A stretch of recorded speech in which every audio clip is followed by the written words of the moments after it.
Muy buenos días a todos, a todas. El día de hoy está con nosotros la doctora Edna Vega, secretaria de Desarrollo Agrario, Territorial y Urbano. Está Octavio Romero Oropeza, director general del Infonavit. Está Rodrigo Chávez, director general de la Comisión Nacional de Vivienda. Y José Alfonso Iracheta, director general del Instituto Nacional de Suelo Sostenible. Edna y el equipo nos van a platicar sobre el programa de vivienda. Son, como lo anunciamos el 1 de octubre, 1 millón de viviendas que vamos a construir en el sexenio al menos, y además 1 millón de viviendas que vamos a regularizar. Ese es el objetivo. El 1 millón de viviendas que vamos a construir es una parte con el Infonavit y la otra con Conavi. Es decir, para afiliados al Infonavit una parte y la otra para quienes no son derechohabientes y tienen ingresos menores o el mínimo o hasta 2 o 3 salarios mínimos. Vivienda popular, con un esquema de financiamiento. También está aquí Rocío Mejía, de Financiera para el Bienestar, que a través de Financiera vamos a financiar estas viviendas, ahora lo vamos a explicar. Y por otro lado está Rosa Isela Rodríguez, secretaria de Gobernación, que nos va a platicar sobre la selección de los que se hizo en el Senado para saber quiénes o qué espacios, más que quiénes, qué espacios van a ser o fueron seleccionados para elegirse como jueces magistrados el próximo junio de 2025. Entonces vamos a empezar con Edna, Octavio, Rodrigo, Rocío, José Alfonso y luego Rosa Isela. Muy breves, por favor. Adelante. Está bien el micrófono.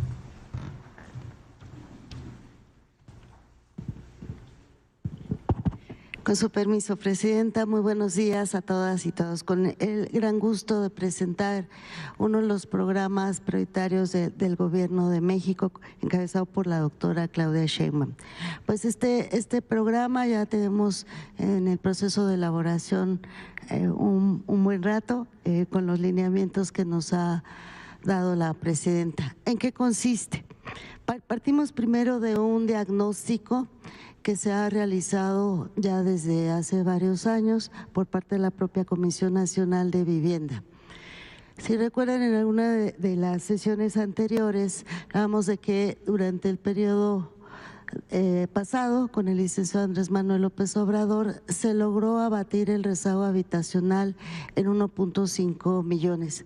Actualmente, con este gran avance, la situación actual es esta: 8.9 millones de vivienda en situación de rezago habitacional, que se refiere básicamente a las condiciones de los materiales, de los servicios con los que cuenta la vivienda, y así se cataloga. ¿Cuáles son los municipios donde hay mayor rezago habitacional? Los pueden ver de este lado derecho: Tijuana, Mexicali, Juárez, Ensenada, Acapulco, Centro en Tabasco, Tapachula, Iztapalapa, Cárdenas y Huimanguillo también en Tabasco. Tiene que ver también con condiciones de riesgo. Y por otro lado tenemos lo que se denomina las necesidades de vivienda por crecimiento de la población, y se refiere a que para 2025 2.8 millones de viviendas se requieren por este crecimiento poblacional, y para 2030 será de 6.6 millones de viviendas nuevas. Entonces, sobre esta base les pido observar el plano. ¿Dónde están entonces estas necesidades? Pues justamente en la zona sur-sureste y hacia el norte es donde se encuentran las mayores necesidades y condiciones de rezago. En la que sigue, entonces, es la propuesta. que corresponde justamente a la atención que vimos en el plano anterior, y es 1 millón de viviendas nuevas. Esto hace la diferencia respecto al periodo anterior, que una buena parte se dirigió a otro tipo de intervenciones en la vivienda. Y en este 1 millón de viviendas, pues atender prioritariamente a mujeres, jefas de familia, jóvenes, población indígena y adultos mayores. Y de manera muy particular, por instrucciones de la Presidencia, generar un programa de vivienda en renta para jóvenes de manera prioritaria, pero también en la población en general, en las condiciones en que se requieran. Además del 1 millón de viviendas nuevas, tenemos 450,000 mejoramientos y ampliaciones de vivienda. Con todo esto, y a través de lo que vamos a explicar más adelante, se calcula una inversión superior a los 600,000 millones de pesos. Adicionalmente, un programa de escrituración de viviendas, como lo acaba de mencionar la presidenta, con 1 millón de escrituras. ¿Cómo se distribuirán las viviendas nuevas? Aquí lo podemos ver en la región sur. 350,000 viviendas nuevas, en la región centro 239,400, en la zona centro-norte 228,800 y la región norte 206,800. Con ello se crearán más de 6 millones de empleos directos y más de 9 millones de empleos indirectos. Adicionalmente a todo este planteamiento estarán las acciones de vivienda nueva de Foviste y seguramente de la Sociedad Hipotecaria Federal, que falta incorporar a este programa. Adelante, por favor. ¿Cuáles son las características que buscamos en este programa de vivienda nueva? Primero, la atención a la población más vulnerable de este país, la atención al rezago habitacional, la atención al incremento demográfico, la atención muy particular también en las zonas de riesgo. Hay muchas necesidades a lo largo y ancho del país de familias que requieren ser reubicadas por su condición de riesgo y también por el efecto de cambio climático que ya estamos enfrentando de manera importante. A la población indígena, a los municipios donde hay altos índices de inseguridad, mejorando el entorno también se tiene un impacto positivo para ello, y esta necesidad de vivienda que deriva de los proyectos prioritarios del Gobierno de México, como son los trenes, y para mejoramientos y ampliaciones en zonas de mayor marginalidad o marginación. Adelante, por favor. También buscamos cumplir con los 7 conceptos de la vivienda adecuada que señala Naciones Unidas, que tienen que ver con los 7 componentes de ubicación adecuada, contar con servicios, tener una habitabilidad adecuada. Todo esto que ustedes ven aquí tiene que ver con este concepto del derecho a la vivienda que señala Naciones Unidas, sin condiciones de riesgo, con servicios básicos, cercana a equipamiento, que no se vuelvan a construir conjuntos alejados de las ciudades y sin transporte. Por eso, cerca de las vialidades primarias y secundarias, áreas verdes, espacios recreativos y acordes a este concepto también de Naciones Unidas de la adecuación cultural. Adelante, creo que ahí termina.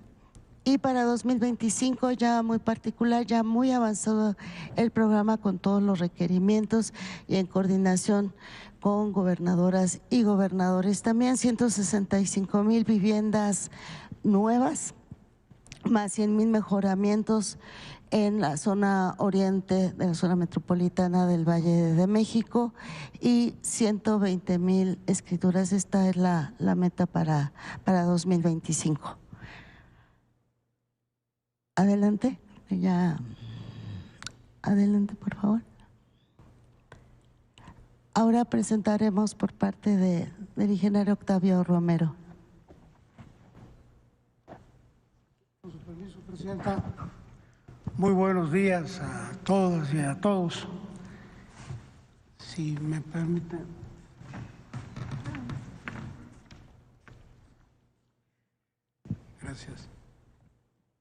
Bueno, comenzaríamos comentándoles lo que tenemos proyectado en el Infonavit para el cierre de este año, que serían créditos a sus derechohabientes para adquisición de vivienda nueva, vivienda existente y compra de terreno. Queremos cerrar con 340,000 créditos, créditos para construcción de vivienda en terreno propio, 14,000 créditos, créditos para reparar, remodelar o ampliar vivienda, 224,000. Y adicionalmente, y esto es bien importante, mejorar las condiciones tanto de los créditos vigentes como de cartera vencida, cambiando los adeudos de salarios mínimos por mensualidades y tasas fijas. Esto es como pensamos cerrar el 2024. Ahora bien, ¿qué vamos a hacer en los 6 años adicionalmente a las acciones actuales? Bueno, primero que nada, construir 500,000 viviendas nuevas con una inversión en un primer saque de 288,000 millones de pesos. Son viviendas de interés social, de bajo costo, que actualmente no se están construyendo por los desarrolladores y que van a cubrir esta importante necesidad que se tiene de vivienda.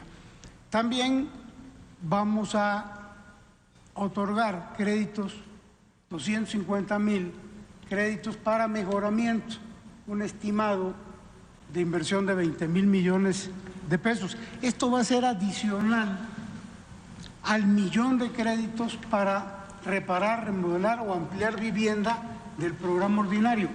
En el sexenio pasado fueron más o menos 1,000,000 de créditos en los 6 años, estamos estimando un 25% adicional. Otorgaremos créditos para población derechohabiente de bajos ingresos, incluyendo los que no están activos.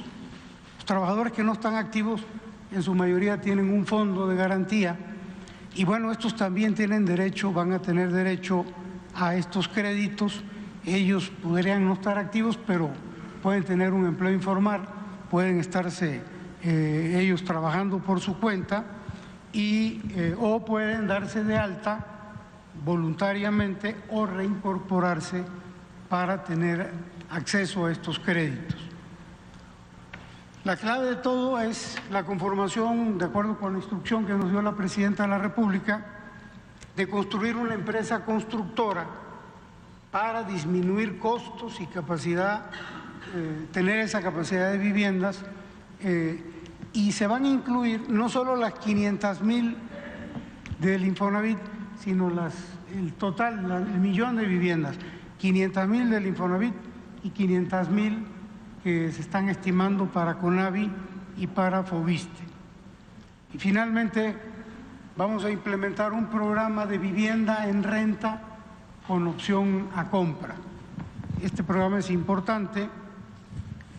La que sigue, por favor. En inmuebles propiedad del Infonavit se va a disponer de vivienda asequible en el esquema de arrendamiento, en donde las rentas van a poder abonar al pago de la vivienda si el derechohabiente decide adquirirla. Esto va a ser aplicado en todo el país, pero va a estar orientado a población prioritaria, sobre todo mujeres jefas de familia, jóvenes, adultos mayores y desde luego trabajadores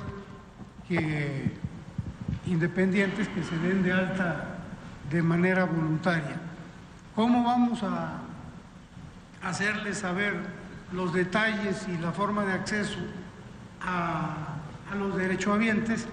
Bueno, a través de las delegaciones del Infonavit en todos los estados, a través de los centros de servicio, están en estas delegaciones, a través de la plataforma que tiene el Infonavit y desde luego con campañas de información que se van a seguir teniendo, como hasta la fecha tiene el Infonavit.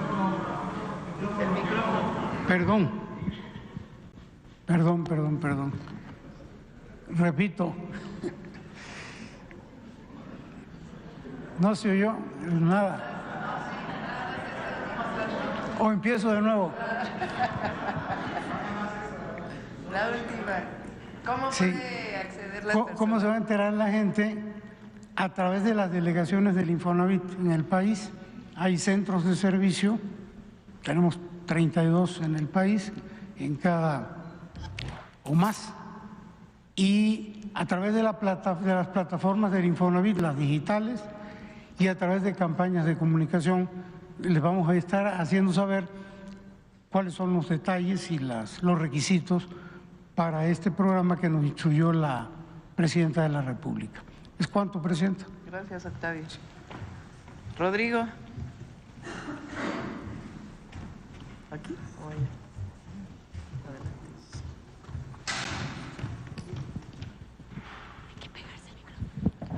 Buenos días a todas y a todos. Con su permiso, Presidenta.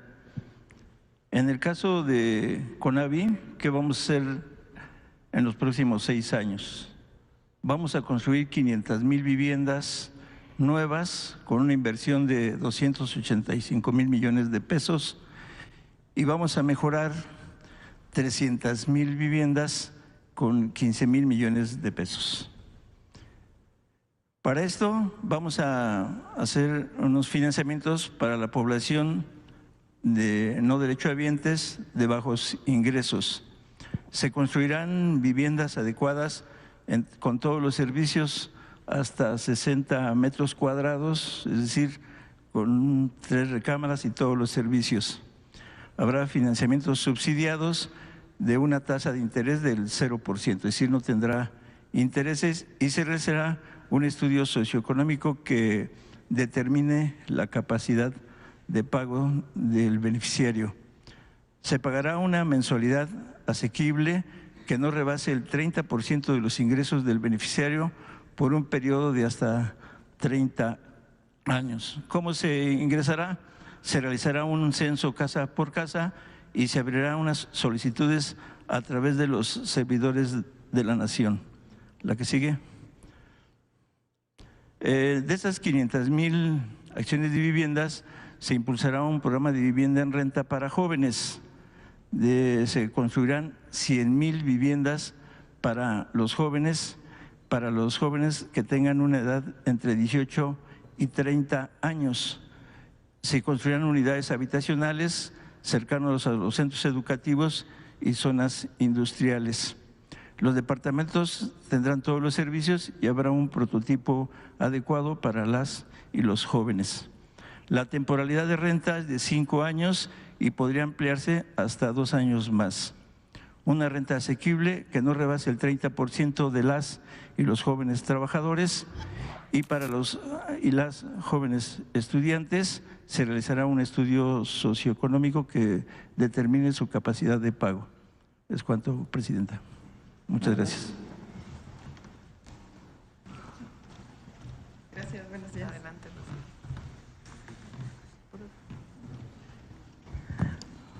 Buenos días, con su permiso, Presidenta Claudia Sheinbaum. Financiera para el Bienestar, como saben ustedes, Telecomunicaciones de México, antes Telecom, será el vehículo financiero para apoyar este gran programa de vivienda.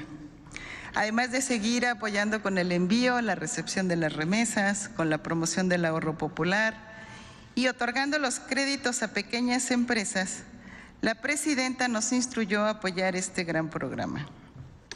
La Secretaría de Desarrollo Agrario, Territorial y Urbano, a través de la CONAVI, nos canalizará el padrón de personas beneficiarias, asimismo nos canalizarán los recursos para que nosotras hagamos la dispersión a través de Financiera para el Bienestar. Recibimos los recursos y los dispersamos ya sea de manera individual o de financiamiento directo. La que sigue, por favor. La Financiera para el Bienestar también apoyará en los 2 temas, tanto de recuperación como de la revolvencia del recurso, principalmente para las personas no derechohabientes con financiamiento. Pueden acudir las personas beneficiarias directamente a nuestras 1,700 sucursales en todo el país. Ahí llevarán sus documentaciones, hacer los trámites y ahí mismo podrán hacer sus pagos. Nos firman los documentos y las cartas compromisos de reembolso. Algo muy importante es que utilizaremos el fideicomiso de esta Financiera para el Bienestar para recibir los reembolsos, guardarlos en un cajón específico para asignarlos a nuevos créditos de vivienda. Esto permite ir generando una bolsa que puede potenciar más recursos para otorgar más viviendas. Contamos con un área especializada en crédito y también en revolvencia. Es cuanto, señora presidenta.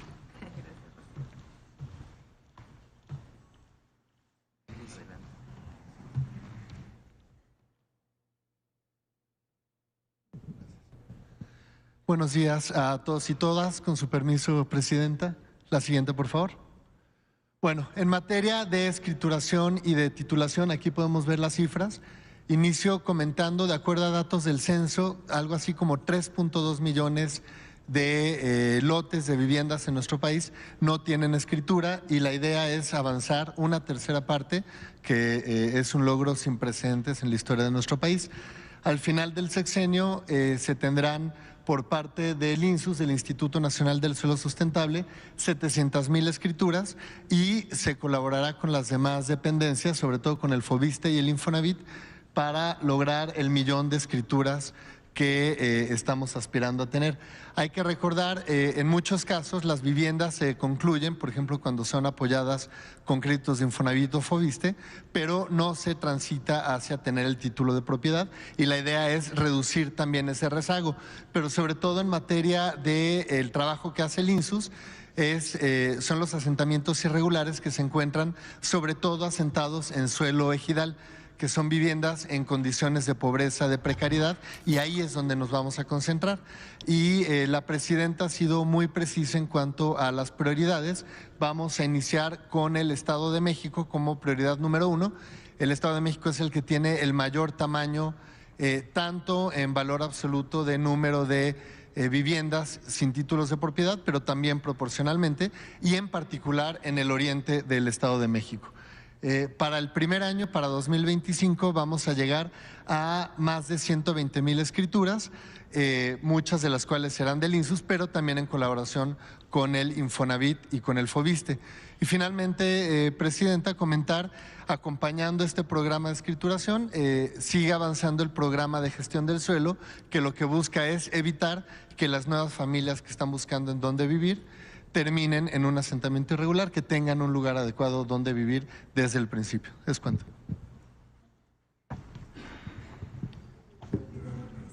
Hay un video. A ver el video. Como parte de los 100 compromisos que hizo la presidenta Claudia Sheinbaum para el segundo piso de la Cuarta Transformación, en el Gobierno de México realizaremos el programa de vivienda y regularización, que consiste en construir 1,000,000 de viviendas, mejorar y ampliar más de 450,000 viviendas en zonas prioritarias y regularizar a través de la entrega de 1,000,000 de escrituras. Con estas acciones reduciremos el rezago habitacional, atenderemos la necesidad de vivienda y otorgaremos certeza jurídica a las personas que más lo necesitan en todo el país. Para el programa de 1,000,000 de viviendas, construiremos 500,000 viviendas para personas que no cuentan con seguridad social y otras 500,000 para personas derechohabientes. Estas viviendas estarán ubicadas en zonas cercanas a servicios de salud, educación, cultura, centros de trabajo, comercios y vialidades tanto primarias como secundarias. Contarán con servicios básicos como agua, drenaje, energía eléctrica, áreas verdes y espacios deportivos para garantizar la calidad de vida de las personas. Parte de las viviendas nuevas se destinará a renta social, mientras que otras podrán alquilarse con opción a compra. Su construcción permitirá generar 6.1 millones de empleos directos y 9.2 millones de empleos indirectos. El programa de construcción y escrituración se enfocará a atender principalmente a personas de bajos ingresos que vivan en zonas marginadas. Serán beneficiadas mujeres jefas de familia, personas con discapacidad, adultos mayores, jóvenes y población indígena, garantizando que los más vulnerables puedan disfrutar de una prosperidad compartida. En 2025 vamos a construir 165,000 viviendas y entregaremos al menos 120,000 escrituras. Para el Gobierno de México, el compromiso es continuar trabajando por un desarrollo y ordenamiento territorial con una visión humanista y equitativa. Gobierno de México, segundo piso de la Cuarta Transformación. Adelante, Rusia.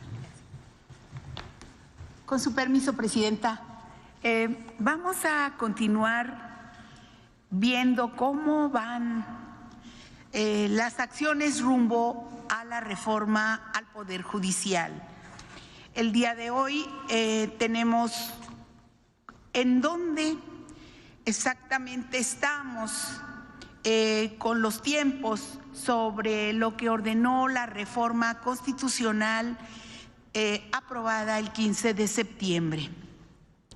Ordenó que el Poder Judicial elija a sus integrantes mediante una votación ciudadana. También estableció una elección extraordinaria en junio de 2025 para renovar la mitad de 1,699 magistraturas de circuito y juzgados de circuito. 3. Determinó que fuera el Senado de la República quien deba realizar el proceso de insaculación, seleccionando los cargos que las magistraturas de circuito y los juzgados de distrito que deberán elegirse el próximo año. Es el 1 de junio de 2025. ¿Qué dice el artículo 2 transitorio de la ley? Para el caso de magistradas y magistrados de circuito y jueces de distrito, la elección será escalonada, renovándose la mitad de los cargos correspondientes a cada circuito judicial en la elección extraordinaria del año 2025 y la parte restante en la elección federal ordinaria del año 2027 conforme a lo siguiente. 1. Para seleccionar los cargos a renovar en la elección extraordinaria del año 2025, el Consejo de la Judicatura Federal entregará al Senado de la República un listado con la totalidad de cargos de personas juzgadoras, indicando su circuito judicial, su especialización por materia, género, vacancias, renuncias y retiros programados y lo demás información que se le requiera. Y B, el órgano legislativo determinará la porción de cargos a elegir en cada circuito judicial, considerando en primer término las vacancias, las renuncias y retiros programados. Los cargos restantes serán seleccionados mediante insaculación pública, tomando como base la renovación de la mitad de los cargos que correspondan a cada especialización por materia. Y bien, ¿qué pasó el sábado? En el sábado 12 de octubre, el Senado sesionó por más de 7 horas y llevó a cabo la insaculación para determinar cargos de magistrados de circuito y jueces de distrito que se elegirán en 2025 y 2027. Para ello se acordó que serán 850 cargos judiciales los que se elegirán por voto popular en la elección extraordinaria del 1 de junio de 2025. ¿Cuántas magistraturas fueron? 464. ¿Cuántos juzgados federales? 386. Para obtener este resultado, ¿qué hizo el Senado? Hizo 4 pasos. 1, dividió en números pares e impares las listas de cargos remitidas por el Consejo de la Judicatura Federal, con base en el número consecutivo asignado por el propio Poder Judicial. Otro paso es que del total de 711 puestos surgieron por insaculación 350 tribunales y 361 juzgados de distrito. Además, se tomaron en cuenta 114 espacios vacantes, renuncias y o retiros programados de magistrados, así como de 25 jueces de distrito que fueron integrados de manera directa. Hay que aclarar que en ambos casos, magistraturas y juzgados, las listas que resultaron seleccionadas mediante una urna fueron las de números impares. 4. Se hizo un nuevo sorteo finalmente para ajustar la lista seleccionada exactamente a la mitad de todas las plazas de magistraturas y juzgados. Hay que aclarar que en el caso de los elegidos en la tómbola, fueron completamente al azar. Se garantizó la imparcialidad, así como el respeto en todo momento a los derechos humanos de las y los juzgadores. Asimismo, y con un enfoque de perspectiva de género, se decidió no incluir 8 plazas de juzgadoras que tienen condición de maternidad. Aquí enseguida nos pusieron los senadores cómo van y cómo es que tenemos que seguir los pasos, los días, la cronología de cómo vienen, qué va a pasar enseguida en este año 2024. Para el 16 de octubre, el Senado de la República, de acuerdo a la ley, debe emitir la convocatoria general para que los poderes de la Unión integren los comités de evaluación. Esto tendrá que ocurrir el próximo miércoles, ¿verdad? El 16 de octubre. El 31 de octubre se dará la instalación de los comités de evaluación. Para el 4 de noviembre se publicará la convocatoria para quienes busquen participar en el proceso extraordinario de elecciones del Poder Judicial el 1 de junio de 2025. Para el 24 de noviembre, la inscripción de las y los aspirantes que deseen participar en el proceso de elección. El 15 de diciembre próximo, los comités de evaluación verificarán la documentación presentada por las y los aspirantes. Así que antes del 15 de diciembre deben de estar aprobados los cambios a las leyes secundarias por parte del Congreso Federal. ¿Qué va a pasar en 2025? Algunos de los pasos. Para el 31 de enero, los comités de evaluación seleccionarán a los finalistas que consideren idóneos. Para el 5 de febrero se realizará la insaculación para depurar la lista de los aspirantes para obtener 3 candidaturas por cada cargo para ministro, magistrado electoral y magistrado del Tribunal de Disciplina Judicial. Y asimismo se obtendrán 2 candidaturas por cada cargo de juez de distrito y magistrado de circuito. Para el 12 de febrero, una vez aprobadas las listas de candidatas y candidatos, el Senado las enviará al Instituto Nacional Electoral. Antes del 15 de marzo, los congresos estatales deberán aprobar cambios a sus leyes locales para adoptar la reforma judicial. Del 30 de marzo al 28 de mayo será el periodo de campañas de las candidaturas.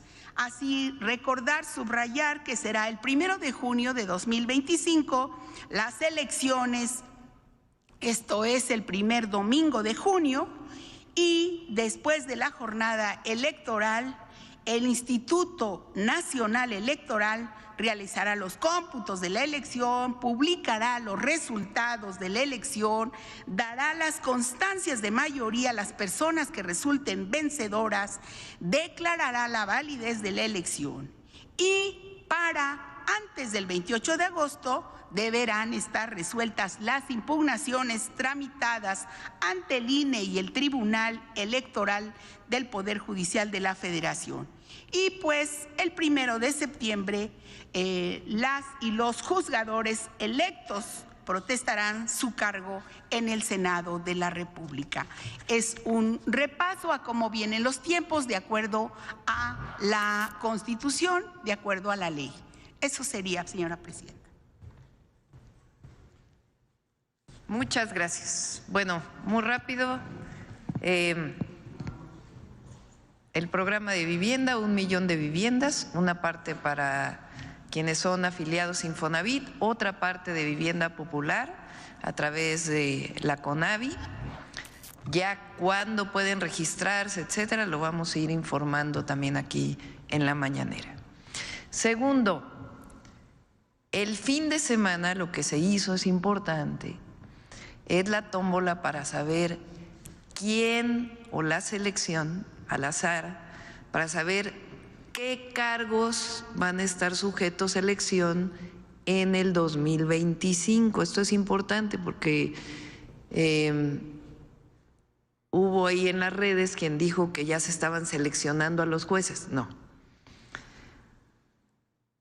La mitad va a ser la elección en la mitad del 2025. En el 2025 la mitad de los puestos van a ser elegidos. Y la otra parte en el 2027. ¿Cuáles son los jueces, magistrados que van a entrar al proceso de elección? Pues es lo que se decidió este fin de semana. ¿Cómo? Las vacantes, es decir, los que no están ocupados, y además, en un proceso de selección al azar, cuáles son los cargos que van a ser ocupados. Eso es lo que ocurrió el fin de semana y sigue el proceso para la elección de jueces, magistrados y ministros y ministras de la Suprema Corte de Justicia de la Nación. Ahora sí vamos a las preguntas. A ver acá. Gracias, presidenta. Buenos días, Carmen Sánchez de ADN 40. Justamente en este tema que tiene que ver un poco con vivienda, el viernes usted viajó a Acapulco, ya nos había dicho que uno de los apoyos también va a ser para reubicar a familias. Me parece que en al menos 15 colonias han detectado justamente que tienen la necesidad de reubicarlas. Preguntarle si estos apoyos entran dentro de este programa, son aparte, y pues si ha detectado más justamente en esta visita que usted hizo, si se necesitan pues más reubicaciones en más colonias de Acapulco, de Guerrero. No son 15 colonias que necesitan reubicarse, son esencialmente las que están en la parte baja cerca del aeropuerto. Esa era en realidad una zona lagunar y se desarrolló, y cuando vienen estas grandes lluvias y avenidas de ríos que buscan su cauce, pues se inundan. Entonces hay una parte de estas viviendas que está en la parte baja, incluso hay una zona que todavía tiene bastante agua, que se está buscando hacer un canal. Estas personas están en un albergue. Edna va a entrar a un censo para saber cuántas son y dónde se pueden reubicar. Es esencialmente una zona de una colonia y quizá algunas otras, pero no son 15 colonias.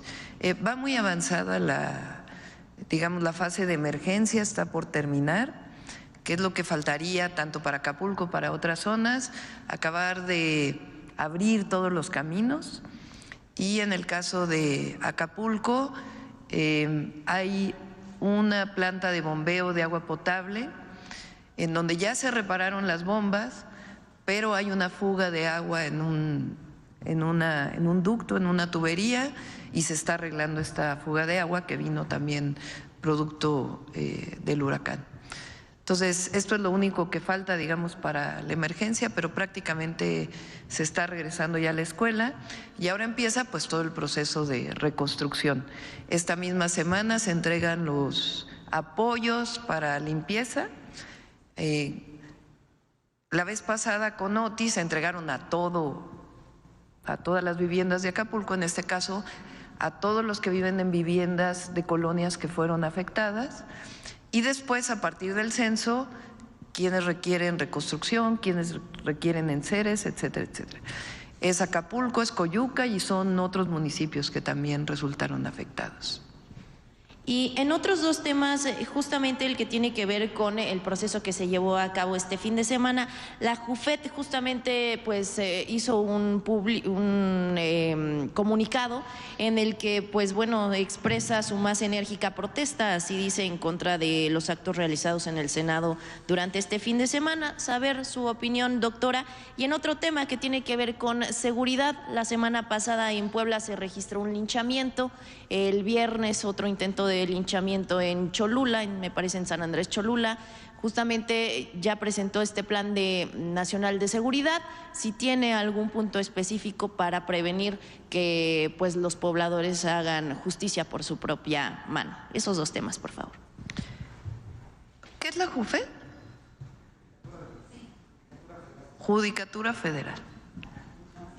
No. La Asociación de Jueces. Que por cierto ya decidieron regresar a trabajar. Un aplauso. Ya, es bueno que ya desquiten sus salarios. Fíjense, a ver, ¿por qué no protestan por esto? Con todo y paro, hubo sabadazo. ¿Qué quiere decir sabadazo? Estas liberaciones que hacen de viernes a sábado, donde supuestamente no están en funciones. Liberaron a una mujer señalada como, con todas las pruebas, porque nos tocó cuando estuvimos en la Ciudad de México, a la Fiscalía de la Ciudad de México, como presunta autora intelectual del asesinato de 2 ciudadanos israelíes en la Plaza Arts. En julio de 2019 fue puesta en libertad el viernes 11 de octubre. ¿Cómo es posible que estando en paro? Pero además, ¿saben quién la liberó? Un juez especializado adscrito al Tribunal de Enjuiciamiento del único distrito judicial de Morelos. O sea, ¿qué tiene que ver Morelos? Estas son las razones por las cuales hay reforma al Poder Judicial. Porque ahora parece que que el Poder Judicial es perfecto. Corrupción, nepotismo, liberaciones de criminales, donde hay pruebas. Repito, este caso nos tocó cuando fui jefa de gobierno. Entonces, ¿qué es lo que se está haciendo? Un proceso para elegir a jueces, magistrados, ministros y ministras de la Suprema Corte de Justicia de la Nación. Entonces, repito, este fin de semana que hubo una selección de cuáles son los jueces que van a ser electos a partir de aquellos lugares que están vacantes y de una selección al azar. Como explicó Rosa Isela, viene un proceso en donde nosotros, como Ejecutivo, vamos a determinar una comisión de mujeres y hombres honestos, abogados, abogadas reconocidas, que van a seleccionar.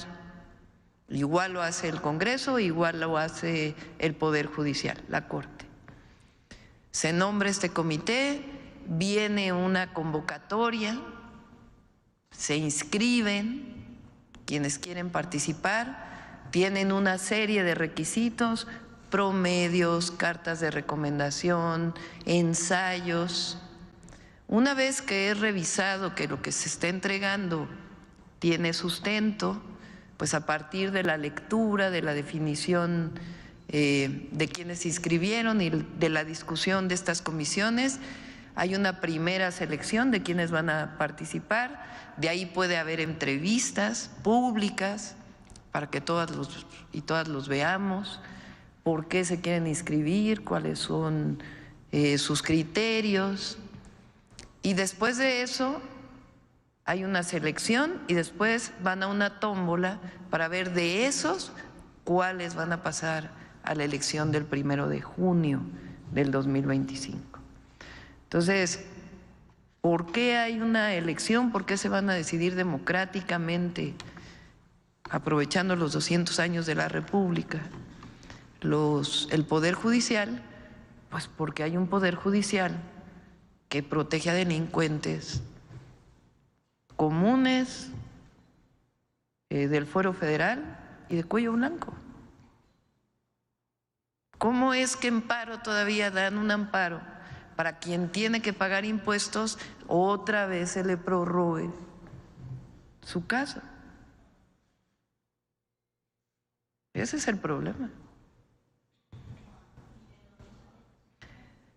Hay comunicación con el secretario de Seguridad Ciudadana y los secretarios estatales, pues para evitar estos casos.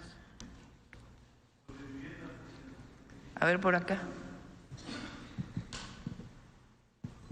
Gracias, presidenta. Buenos días, Claudia Guerrero, del periódico Reforma.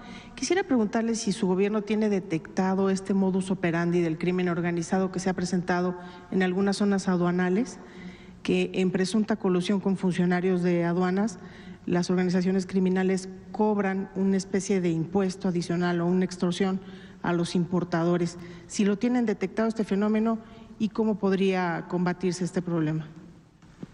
Pues si tienen más datos, con gusto lo revisamos.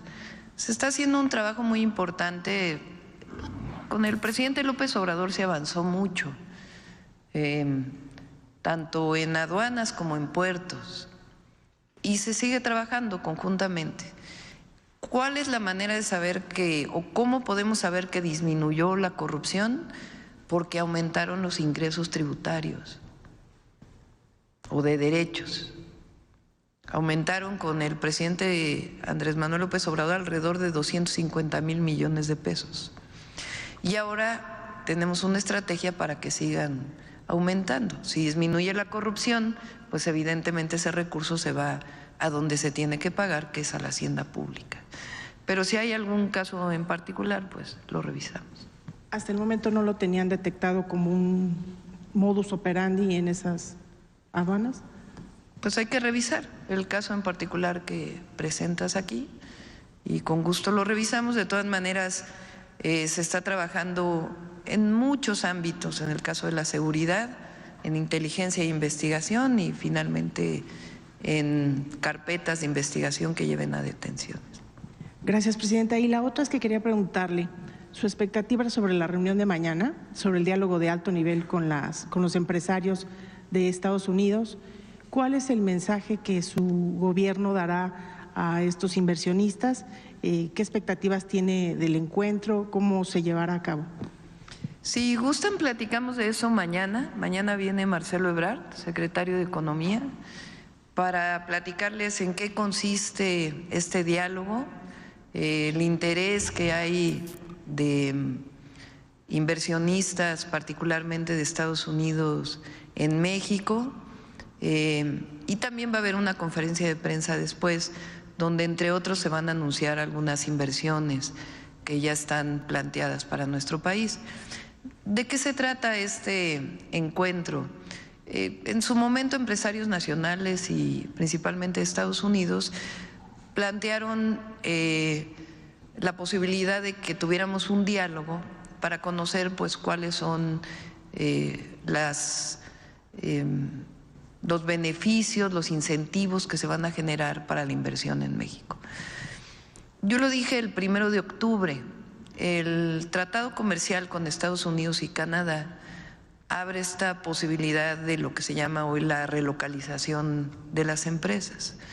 Muchas empresas estadounidenses que encuentran en México una oportunidad para invertir y a partir de la inversión poder exportar o incluso tener producción para el mercado nacional. ¿Cómo generar las condiciones para que la relocalización no solamente se mida en un indicador que es inversión extranjera directa, sino que signifique también bienestar, es decir, buenos salarios, vivienda, infraestructura, acceso a agua potable, etcétera, etcétera? ¿Y cuáles son las condiciones para que se den estas inversiones? Donde hay energía, va a haber energía eléctrica, donde hay agua.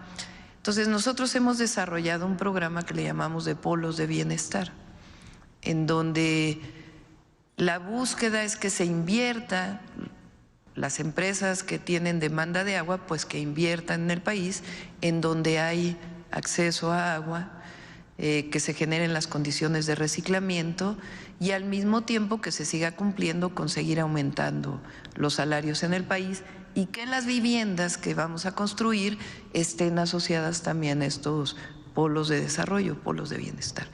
Todo eso es el objetivo de platicarlo el día de mañana. Decía, el 1 de octubre yo planteé que entre nosotros no hay competencia, esa es la virtud del tratado.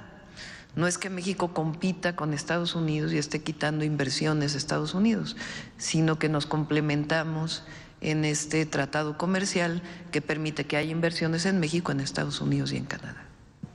Gracias, presidenta. Jorge Alegría, que es el director de la Bolsa Mexicana de Valores, comentaba que a México se le está viendo con cautela. ¿Qué le respondería a usted? Pues no coincido con esta opinión.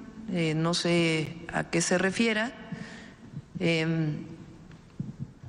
Tengo conocimiento a través del secretario de Economía y de manera directa de muchísimas empresas que quieren seguir invirtiendo en nuestro país. México tuvo récord de exportación, ese es el principal socio comercial con Estados Unidos y esto va a seguir en nuestro país. Y lo que queremos es dar las condiciones para que haya la inversión privada y al mismo tiempo ordenarla. Hans, ahí voy.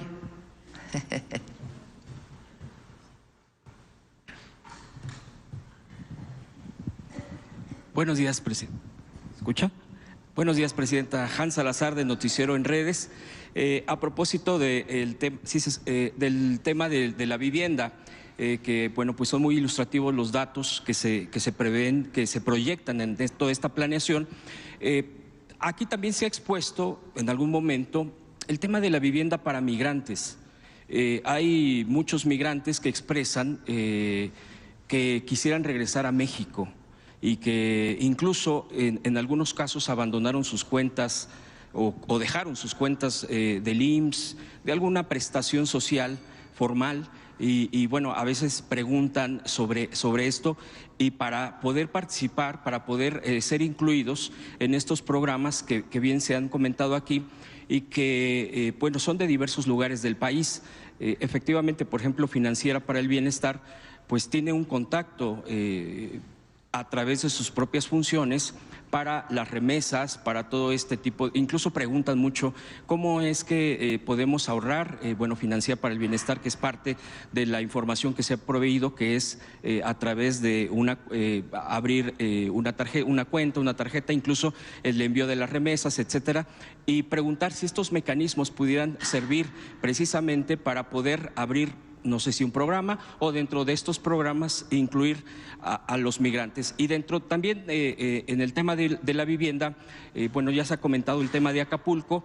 Por ejemplo, presidenta, pues hay lugares como en Chalco, el Estado de México, que usted estuvo, bueno, en esa, pero la parte suroriente, que está Chalco, donde se han asentado muchas viviendas, pues es un problema a largo plazo, que se puede solucionar a corto, mediano, pero después a largo plazo vuelve a ser la problemática. Yo había leído a algún experto en el tema de Chalco, por ejemplo, y que las colonias que se han inundado ahora con pues en pasadas épocas en estas épocas de lluvia, en pasadas semanas, decían que ahí iba a ser imposible el tema estructural, por ejemplo, se tenía que ser el tema estructural porque iba a ser muy complicado, por ejemplo, el aumento para sacar el agua, el tema del drenaje. Ahí se está haciendo estudios al respecto. ¿Y qué pasará con otras zonas, por ejemplo, donde se abandonaron viviendas porque solamente era especulación? Se ponían a mucha distancia, 3 horas del trabajo, no había servicios. ¿Qué pasará con todas estas zonas, Presidenta? ¿Se tiene algún censo? ¿Se va a hacer algo al respecto? Serían mis preguntas primero en el tema de la vivienda. Sí.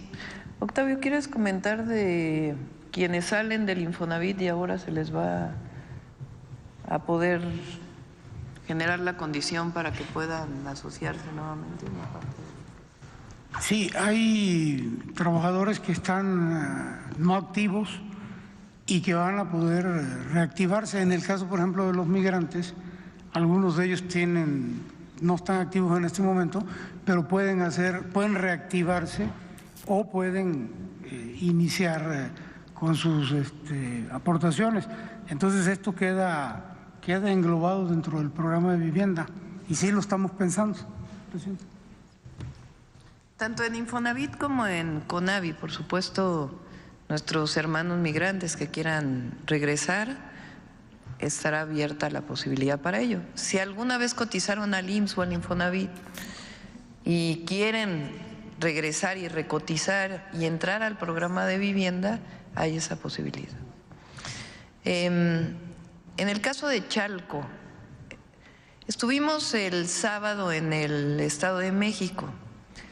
Yo planteé en los 100 puntos un programa especial para el oriente del Estado de México.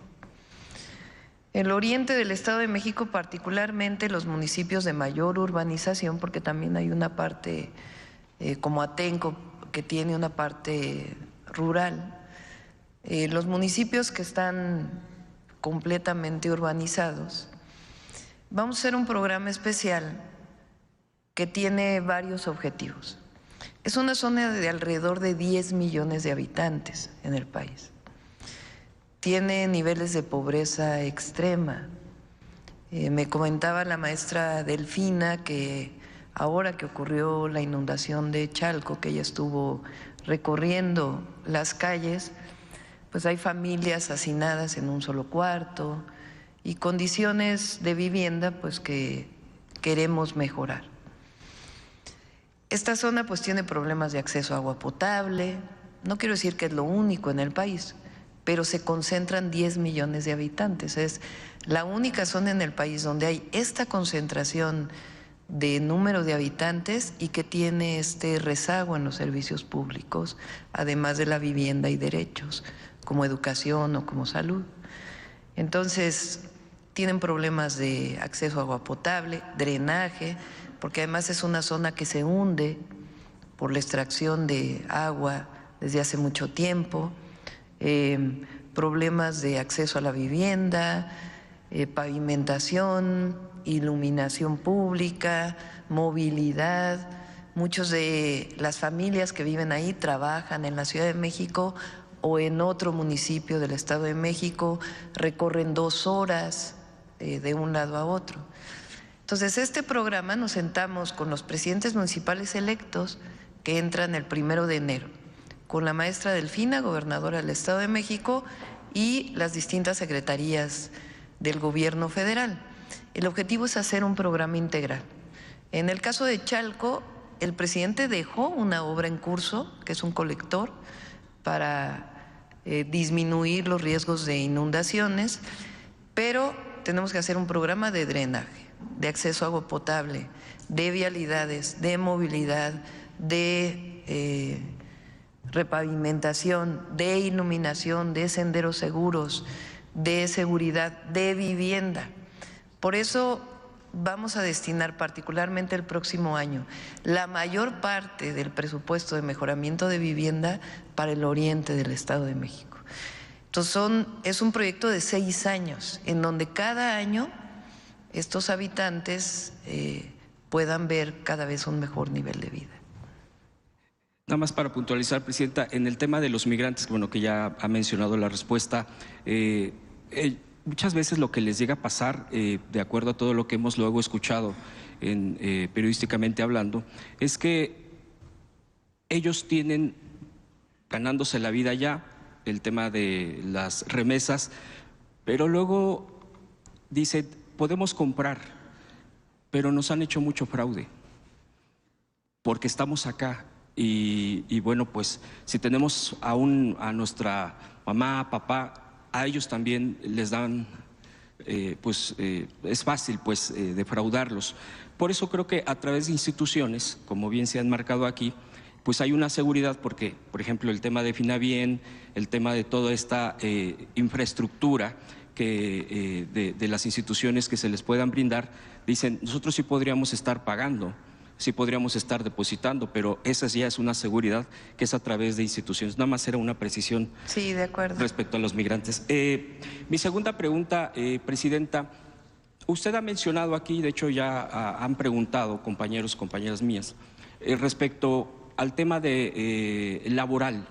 Es toda una problemática porque en varios casos pues se ha arrastrado, o las plataformas que usted ya ha comentado, las aplicaciones, la falta de seguridad social para quienes laboran ahí, etcétera. Es muchas aristas en torno a la problemática muchas veces que se tiene. Y otra de esas, que es a la que le quiero preguntar en este entorno y en este contexto, es a la gente que tiene edades entre 40 y 60 años. Me sorprende mucho porque sí nos comentan muchísimo en la calle respecto a este tipo de situaciones con las empresas, pues porque dicen nosotros pues queremos laborar, pero ya no nos aceptan. Y donde aceptan está muy precario, o no hay seguridad, o son marginados en muchos sentidos porque como no hay una regulación, dicen, bueno, en todos lados ustedes rechazan, pues aquí hay esto, y si quieres, obviamente en detrimento de derechos laborales mínimos, dignos para la gente.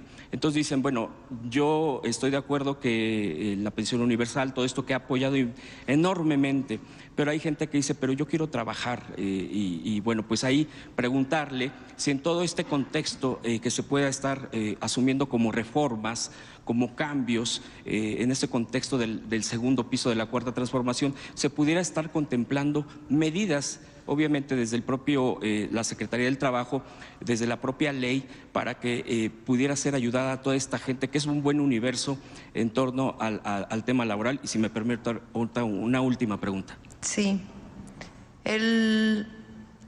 Vamos a invitar al secretario del Trabajo. Vamos a presentar una iniciativa de ley para apoyar a las y los trabajadores de aplicaciones telefónicas.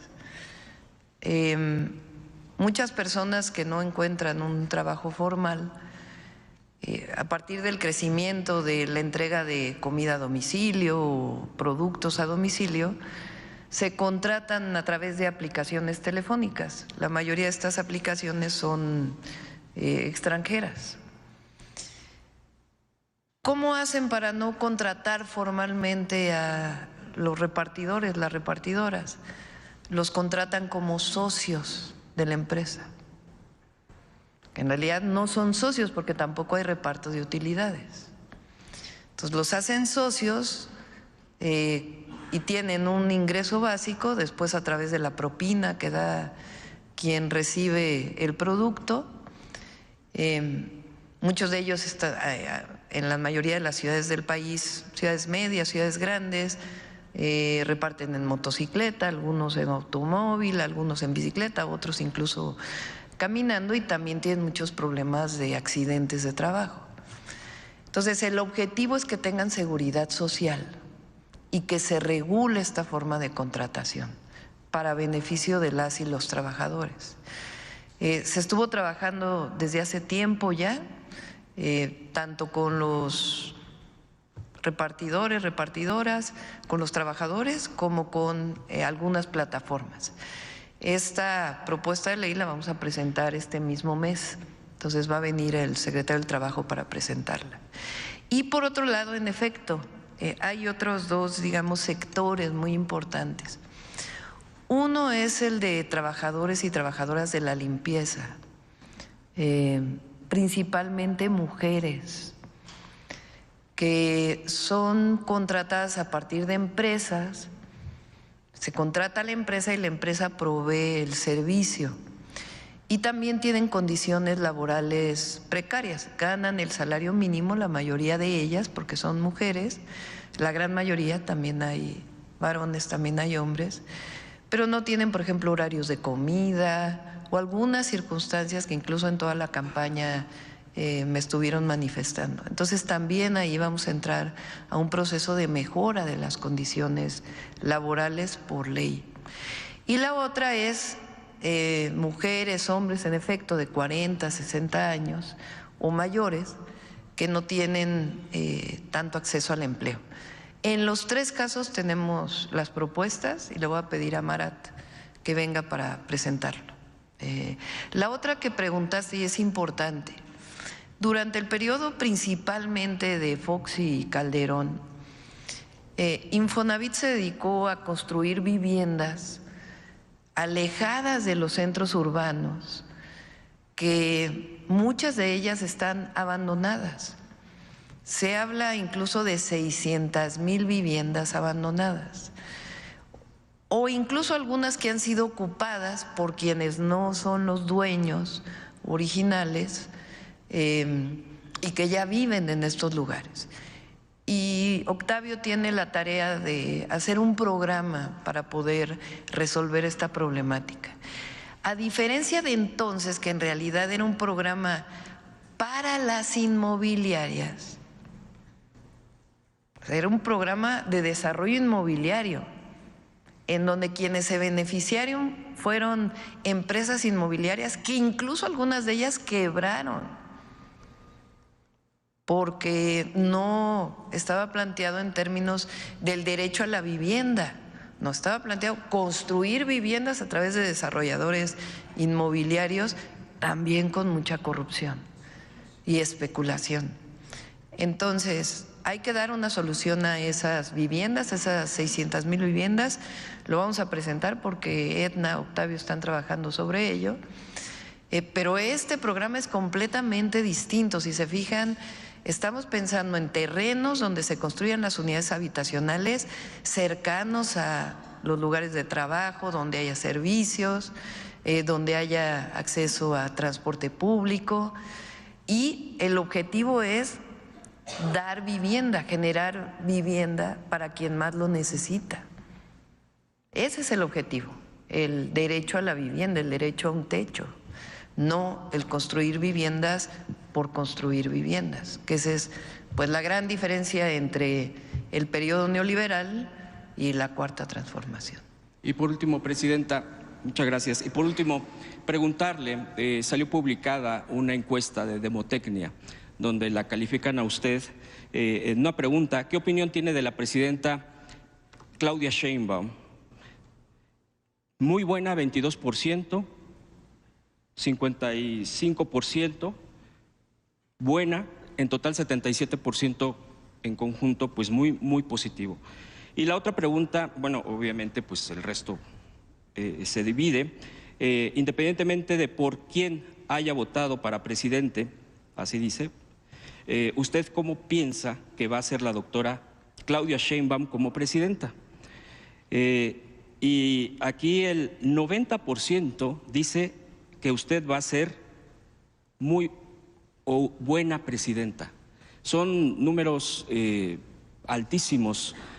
Y mi pregunta sería, en torno a esta encuesta, primero, si ya la había visto, y segundo, pues qué reflexión le da, porque es Es digo, así como es muy buen número porque está entrando, muchos dicen que es el bono democrático, etcétera, todo este tipo de análisis estadístico, etcétera. Pero ¿usted qué reflexiones le da con estos números y con esta altísima expectativa que me parece que lleva incluso a romper por completo ciertas barreras? Es inédito y también da una respuesta contundente pues hasta la misoginia, el tema hacia las mujeres, hacia tener una presidenta.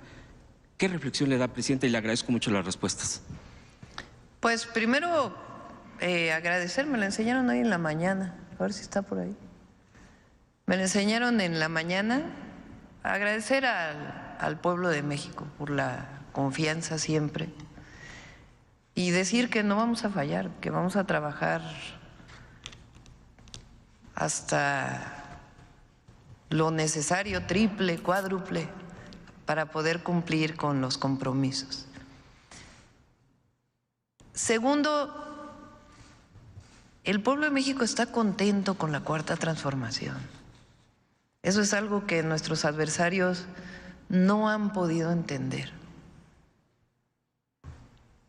Siguen, bueno, Calderón sale con un tuit diciendo que reivindicando que él sí combatió al narco,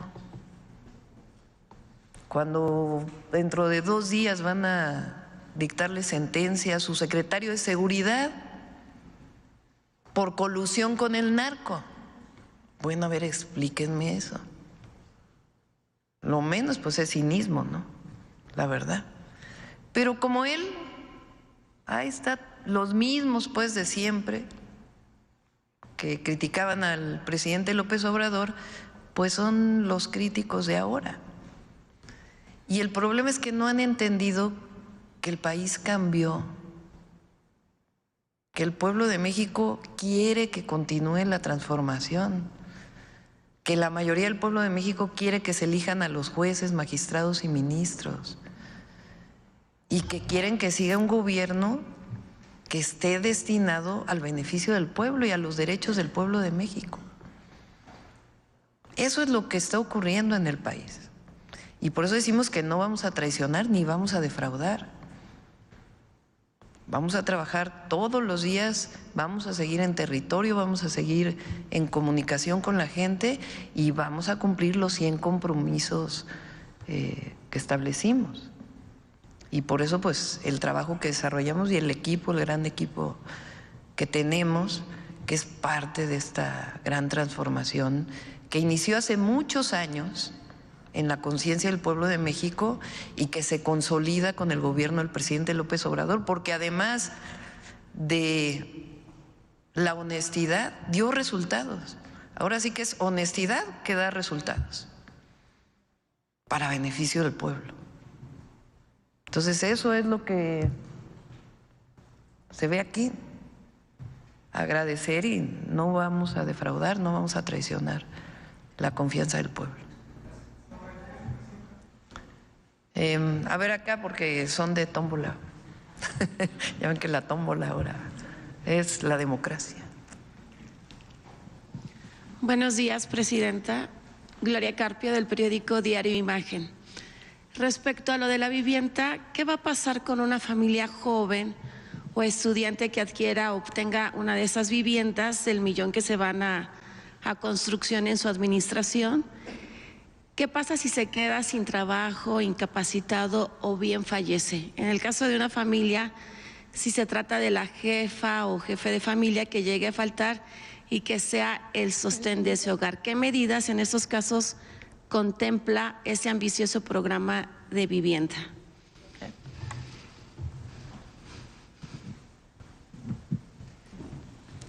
Evidentemente habrá reglas de operación de los distintos programas. Estamos en el diseño del programa de vivienda en renta para jóvenes.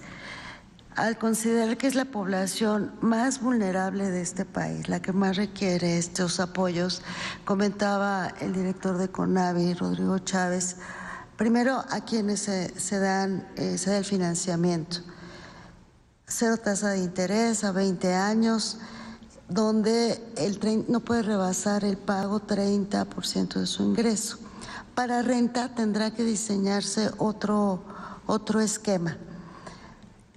Hemos dado muchísimos créditos y subsidios en la Ciudad de México, donde se ha demostrado que la población más vulnerable es la que mejor paga, y solo en condiciones excepcionales como fue el COVID se tiende a una situación diferente, pero habrá consideraciones especiales en función de la razón por la cual no se pudiera pagar, pero en la elaboración de esas reglas estamos y convencidos de que la gente más vulnerable es la que paga más puntual y solo condiciones excepcionales. Las preveremos. Sí, gracias. Gracias. Ahora, el turismo es una de nuestras principales fuentes de ingreso y se tiene la versión que los 12 destinos de Quintana Roo no van a buen ritmo debido a diversos problemas. Se pedirá a la titular de turismo, Josefina Rodríguez, que haga un diagnóstico del caso y se eche a andar un buen programa de promoción para Cancún y los demás destinos turísticos del Caribe mexicano y de México. No tenemos esto que planteas. De hecho, una de las inversiones que se va a anunciar mañana es de ¿cómo se llaman? De los que llegan barcos con turistas, cruceros. De una firma de cruceros, de una empresa de cruceros, que quiere hacer una inversión muy grande justamente en Cancún y esta zona. Entonces no tenemos esta información. No vamos a regresar al esquema en donde durante el periodo previo al presidente López Obrador, el turismo era la promoción turística, que eran muchísimos millones de pesos destinados a algunos medios y que en realidad también había mucha corrupción. Entonces hay otras formas de promoción turística que vamos a estar informando. El Tren Maya, el propio Tren Maya está funcionando bien. Diario recibimos el número de pasajeros que suben al Tren Maya. Se va a terminar lo que le falta al Tren Maya. Y el propio Tren Maya pues va a ser una generación de turismo para el sureste de México muy importante. Gracias. A ver, aquí adelante. Gracias, Presidenta. Buenos días, Rodrigo Muñoz de NX Noticias. Su balance del fin de semana estuvo, bueno, ya comentó el sábado en el Estado de México y ayer en Querétaro, presentando el Tren México-Querétaro. Hoy precisamente inicia en el Senado la discusión de la reforma que enviaron la semana pasada sobre los trenes de pasajeros. Su opinión al respecto de este proyecto de trenes y aprovechando, usted misma comentó que previo al evento oficial sostuvo un encuentro con el gobernador Mauricio Curi para hablar sobre proyectos estratégicos. Obviamente el tren es uno, pero si hay algún otro que se haya puesto sobre la mesa y que sea importante. Sí, la dinámica de las giras que estamos haciendo ahora es, bueno, por ejemplo, el sábado fuimos a un registro de mujeres de 63, 64 años. Como se nos hizo temprano, pues pasé a ver el registro. Pero normalmente la dinámica es, nos reunimos con gobernadora o gobernador, con su gabinete y el gabinete federal, sobre todo para aquellos proyectos estratégicos que previamente estuvimos platicando. Entonces, en Morelos nos reunimos con la gobernadora, su gabinete, bueno, primero fue el evento, presidentes municipales con la gobernadora, ahí iniciamos un método de trabajo para este proyecto y después tuvimos el evento. Y en Querétaro fue igual. Nos reunimos con el gobernador y después tuvimos el evento de anuncio del Tren México-Querétaro.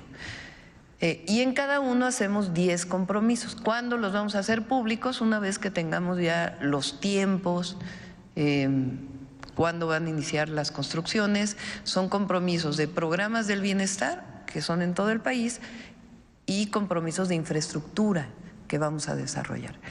En Querétaro en particular, el gobernador tiene dos proyectos que le interesan. Uno es un proyecto de reciclamiento de agua. Querétaro pues es, particularmente la ciudad, ha crecido mucho, la zona metropolitana, y tiene problemas de abastecimiento de agua potable, que es un problema no de ahora, sino desde hace mucho tiempo. De hecho, el acueducto de la colonia pues tenía el objetivo de llevar agua de otro lado justamente a esta zona. Entonces él tiene un proyecto de reciclamiento de agua y por otro lado tiene un proyecto de inversión privada para generación, bueno, más bien para transmisión eléctrica en un esquema especial que no ha sido utilizado en México. Entonces fue el titular de la Conagua y la titular de Secretaría de Energía para revisar si es factible desarrollar estos proyectos. Y por supuesto la Secretaría de Gobernación le va a dar seguimiento. Entonces, esta es la dinámica. En el primer recorrido, después de ello, vamos a hacer públicos los 10 compromisos para cada entidad de la República, ya con montos, cuál es la inversión, cuándo vamos a iniciar los proyectos.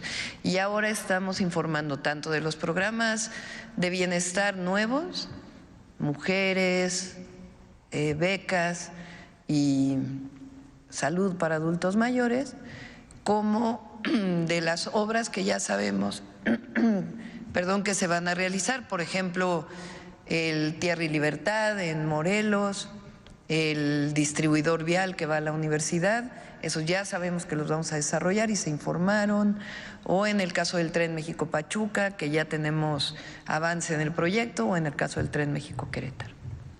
Y una última cuestión. Hace unos días su gabinete de seguridad anunció que se iban directo a Sinaloa para sesionar allá, para trabajar allá.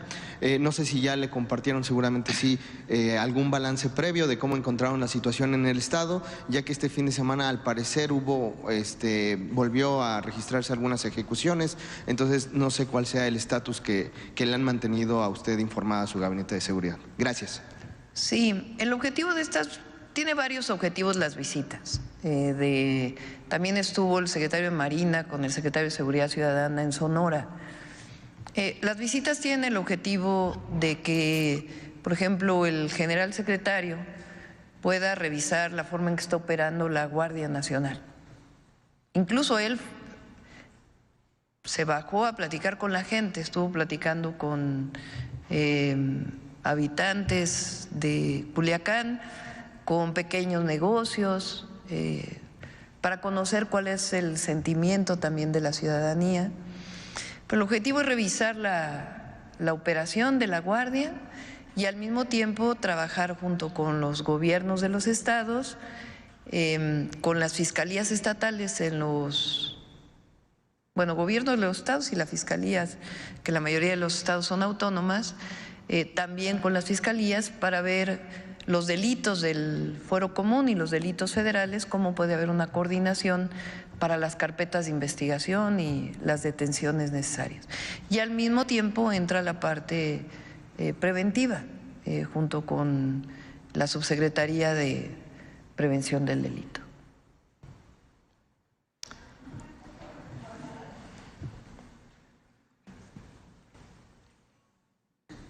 Gracias, buenos días, doctora. Aurora Castillejos, reportera de Canal 14 SPR. Preguntarle, doctora, sobre esto que mencionaba de las vías del tren. Entiendo que hay una forma a través de la fibra óptica de poder hacer llegar el Internet a diversas comunidades. ¿Se está considerando esta planeación o algún programa para hacer llegar el tema de Internet a más comunidades, a regiones más alejadas? Sí, la modificación a la Constitución en los artículos 27 y 28, platicamos aquí que esta modificación incluye electricidad, petróleo, cambiar las empresas energéticas de empresas productivas del Estado a empresas públicas, regresarle su carácter de empresa pública, más la preponderancia particularmente de CFE y que no sean consideradas como monopolios. Pero también en esa reforma viene la posibilidad del Estado de proveer Internet, particularmente a las zonas más alejadas. Como está ahora tiene muchas limitaciones Comisión Federal de Electricidad para llevar el Internet para todos. Muchas veces tiene que ser la venta a través de una empresa, como en el caso de Altán, que fue la compra que hizo el presidente. Entonces, esta modificación también va a permitir que Comisión Federal de Electricidad lleve el Internet a los poblados más alejados. Es parte de la modificación de la Constitución y vamos a seguir con Internet para todos, con Comisión Federal de Electricidad. Ahí se queda Emiliano, es quien va a estar, Emiliano, ¿cómo se apellida Emiliano? Calderón, Emiliano Calderón, que llevaba el programa con el presidente, ahora él va a estar en CFE llevando este programa y vamos a invitarlo para que una vez que pase la reforma constitucional, que se explique cómo se va a facilitar llevar Internet gratuito o con un costo muy bajo a las comunidades que hoy no tienen acceso. Claro, doctora, una pregunta más. En las últimas horas, Secretaría de Hacienda recibió 2 premios por considerar un tema de innovación y transacción en el sector energético por la adquisición de las 13 centrales de Iberdrola. Si nos podría comentar al respecto. Sí, hace algunos meses hubo un primer reconocimiento, no sé si es el mismo y se hizo público ahora, por la manera en que se desarrolló el modelo financiero para la adquisición de las plantas de Iberdrola. Ahora que presentemos el presupuesto de egresos y la ley de ingresos, el paquete financiero y presupuestario para el próximo año, que tiene que entregarse a mediados de noviembre, lo vamos a presentar aquí, pues le vamos a pedir al secretario de Hacienda que también informe sobre ello y por qué es este reconocimiento. Finalmente, sobre este tema de vivienda, ¿hay algún tipo de restricción para las personas beneficiadas sobre otros programas que ya se estén recibiendo? Lo decían en el caso de adultos mayores y ya las mujeres de 60 a 63 están recibiendo o están inscritas al programa que se está impulsando. ¿Si hay alguna restricción para poder participar en el tema de viviendas? No, no va a haber restricción porque hoy pues los programas del bienestar le llegan casi a 30 millones de familias. Entonces, pues quedaría para las 5 millones que en realidad no lo requieren en general. Entonces, no va a haber problema en ese sentido. Gracias. A ver la última aquí adelante y si nos da tiempo. Tenemos cápsula de... Buenos días, Presidenta. Óscar González, de Radio Relax 104.5 FM. Ya habíamos traído anteriormente aquí a la mañanera el tema de la construcción de un puente donde el licenciado Andrés López Obrador pues giró instrucciones de que se apoyara a la comunidad mixteca, esto es en el estado de Puebla. Querer saber si va a dar continuidad a esto. Ya fueron a medir, de hecho, el puente porque está construido únicamente de madera y cuando crece el río pues se lo lleva. Con gusto lo revisamos. Se va a hacer una carretera hacia la Mixteca. Exactamente. No sé si esté contemplado el puente ahí, pero si no, lo retomamos.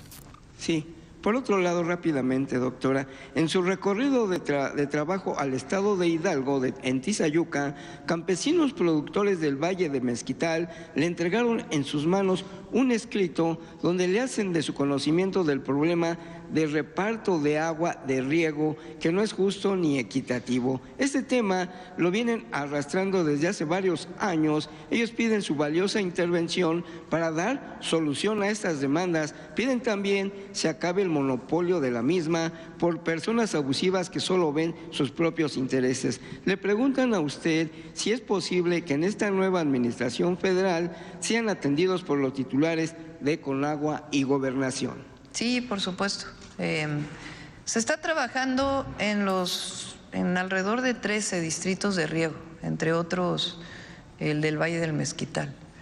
El objetivo es sanear, en particular en el Valle del Mezquital, que todavía el Valle del Mezquital recibe desde hace decenas de años las aguas negras de la zona metropolitana del Valle de México.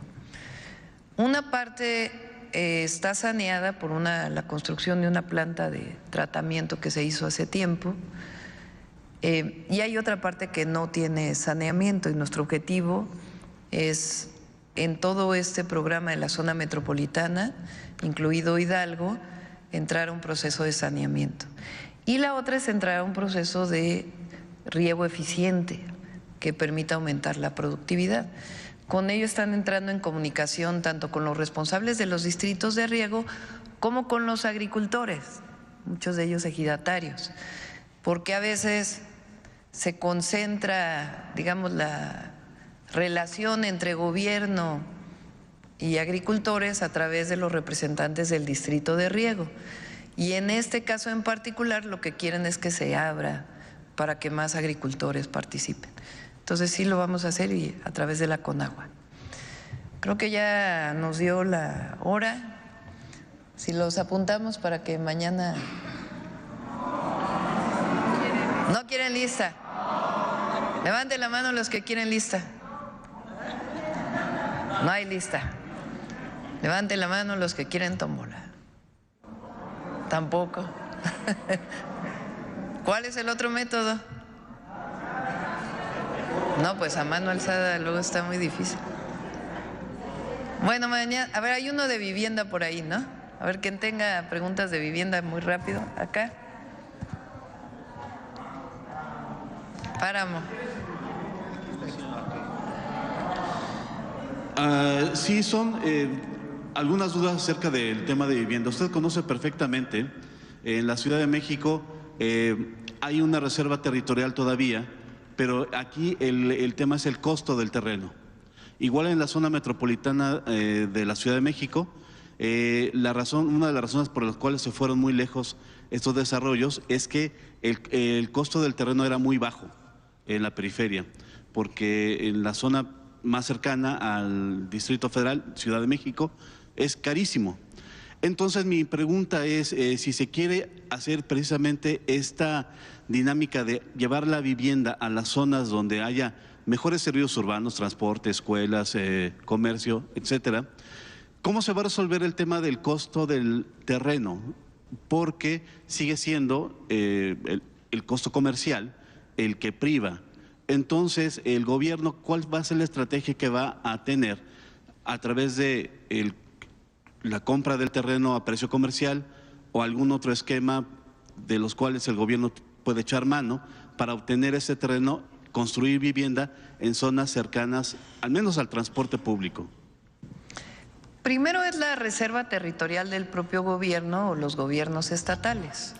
Ahí estamos concentrando la primera parte. Hay incluso reserva territorial, quiere decir un terreno que es del gobierno federal, de distintas instancias del gobierno federal o del gobierno o de los gobiernos estatales, para poder ser donado para vivienda, y si no, se compraría el suelo. Te voy a dar un ejemplo. Cuando fui jefa de gobierno, hicimos varios desarrollos habitacionales a través del Instituto de Vivienda. Uno de ellos está en Atlampa. Atlampa es una zona cercana al centro de la ciudad. Era un terreno de Pemex. Entonces, ese terreno de Pemex se limpió porque estaba contaminado, y allí se construyeron las viviendas de campamentos que estaban desde 1985. Así Aetna tiene ya pues cerca de 3 meses, junto con todas las instancias de la Secretaría de la SEDATU, que está revisando cuál es la reserva territorial que quede cerca de las zonas urbanas para que puedan desarrollarse estos estas unidades habitacionales. Infonavit tiene sus propias reglas, pero también hay reservas territoriales de Infonavit, y si no, se compraría suelo, que sería, digamos, a costo del gobierno para que se pueda desarrollar la vivienda económica. Okay. Segunda duda es, en las láminas alcancé a ver que se va a constituir una empresa constructora del gobierno. Me gustaría saber cuándo tendríamos ya los detalles de cómo se va a llamar, quién la va a dirigir y cuál será su mecanismo de operación. ¿Sería esto precisamente de trabajar para obtener el suelo, la reserva territorial, pero además esa empresa va a comprar los insumos, los materiales, contratar el personal? ¿Cómo sería el manejo de esta empresa que hasta donde yo recuerdo el Infonavit entrega créditos para que uno compre a través de una empresa constructora, pero es la primera ocasión que yo tengo idea de que el gobierno va a construir casas y cuál sería su presupuesto a futuro? Sí, es una iniciativa que viene desde el gobierno del presidente López Obrador. Fue una de las iniciativas que se enviaron el 5 de febrero del 2024. Es un cambio constitucional. Entonces, primero tiene que darse el cambio constitucional para que Infonavit tenga esa atribución. Después viene una ley secundaria y ya el modelo de cómo se desarrollaría. Octavio ha estado pensando, o en el equipo hemos estado pensando en varias opciones.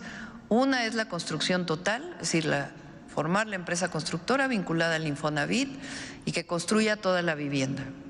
Otra es que adquiera los materiales, todo de manera transparente para que no haya ningún problema, que adquiera los materiales, cemento, varilla, etcétera, y que también puedan participar en la construcción, ya brindando los insumos, la materia prima desde el Infonavit. Y la otra es continuar con los procesos actuales, en donde se den créditos para la construcción de vivienda con desarrolladores inmobiliarios. En el caso de Conavi, que son las viviendas para todos aquellos que no tienen Infonavit, que son viviendas que, esto es importante, porque el modelo de la Conavi es, se les va a dar un crédito de 0% de interés a pagar en 20 años o 15 años. Y que no paguen más del 30% de sus ingresos. Y estamos pensando en familias de escasos recursos que también puedan tener acceso a la vivienda. En este caso, pueden también firmar convenios con la empresa del Infonavit que les permita acceder pues a estas facilidades. ¿Cómo lo vamos a hacer? Ya tenemos el modelo.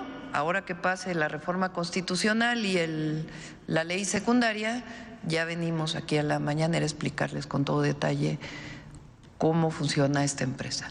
Sí, y por último, con el tema de la reunión que tuvo el fin de semana. El objetivo es vivienda de bajo costo. El objetivo es vivienda de bajo costo para que las familias mexicanas y particularmente las y los jóvenes tengan acceso a la vivienda. ¿Se tendría, perdón, ahorita que hace esta acotación, idea de cuánto costaría una vivienda con este esquema que está planteando? Estamos hablando desde 700,000 pesos hasta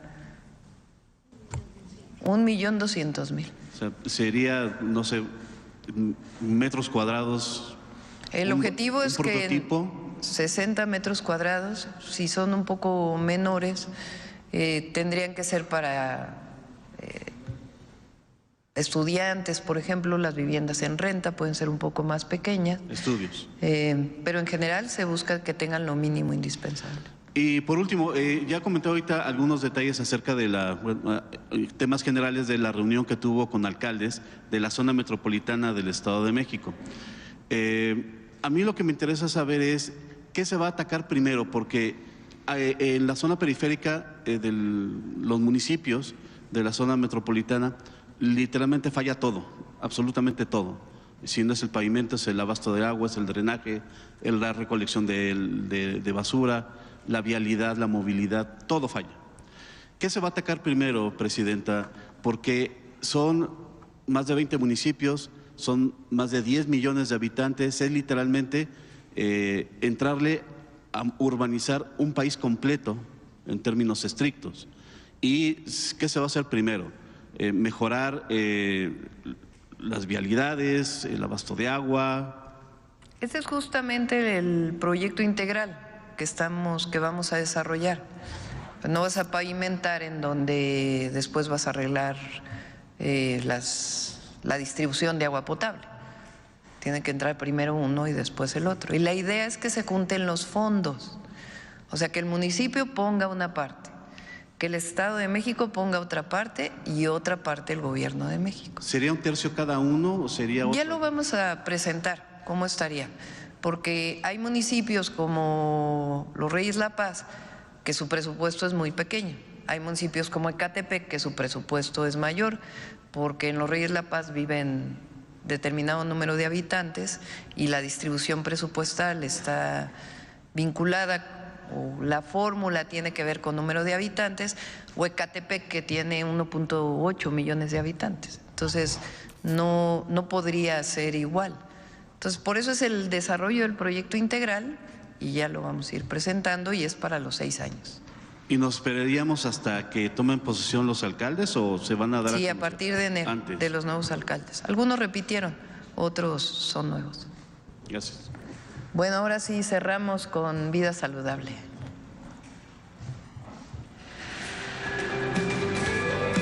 Todas las personas tenemos derecho a una vida saludable. Sin embargo, alrededor de 2.8 mil millones de personas en el mundo no tienen la posibilidad de ejercer ese derecho. Es decir, la tercera parte de la población mundial. Por esto, este Día Mundial de la Alimentación está dedicado al derecho a consumir alimentos sanos para tener una vida y un futuro mejores. Justamente por ese compromiso con la creación de una sociedad más justa y más saludable, hay que proteger a las niñas y niños en la escuela, donde adquieren los hábitos y conocimientos que les acompañarán toda la vida. Durante décadas, las y los estudiantes tenían acceso a alimentos procesados que por su exceso de sal, azúcar y grasa ponían en riesgo su salud. Ahora, las escuelas serán el espacio en el que niñas, niños y adolescentes accedan a una alimentación sana y adecuada, que les permita gozar de salud y bienestar, al mismo tiempo que protege al medio ambiente. Para conseguirlo, el pasado 30 de septiembre se publicaron en el Diario Oficial de la Federación las medidas que garantizan a las y los estudiantes nutrición y salud desde los primeros años de vida. Los alimentos y las bebidas que se ofrezcan al interior de las escuelas deberán privilegiar ingredientes naturales o mínimamente procesados de la localidad o la región. Y si sus empaques tienen sellos de advertencia, no podrán estar en las escuelas. Las niñas y los niños tendrán al alcance verduras y frutas regionales y de temporada. Si se trata de alimentos de origen animal, se deberá ofrecer pescado y aves como pollo y pavo, magros y sin piel, asados, horneados o cocidos. Y al preparar alimentos o bebidas usarán menos azúcar, sal, aceites o grasas saturadas. Nada de cafeína o cereales azucarados. Y claro, se deberá asegurar la disponibilidad de agua, que es lo mejor para aliviar la sed. Estas son algunas de las medidas más importantes que se aplicarán en escuelas de todo el país. Y lo ideal es replicarlo en casa, en beneficio de toda la familia. Porque la salud no es un privilegio, es nuestro derecho. Alimenta tu vida. Esta es la norma que salió publicada el 30 de septiembre. El próximo lunes vamos a hablar de ello. Son algunos meses que se determinaron para su aplicación y viene Mario Delgado y Salud para poder explicar cómo vamos a hacer realidad finalmente que las niñas y los niños en las escuelas no consuman alimentos procesados. Gracias a todos y a todas.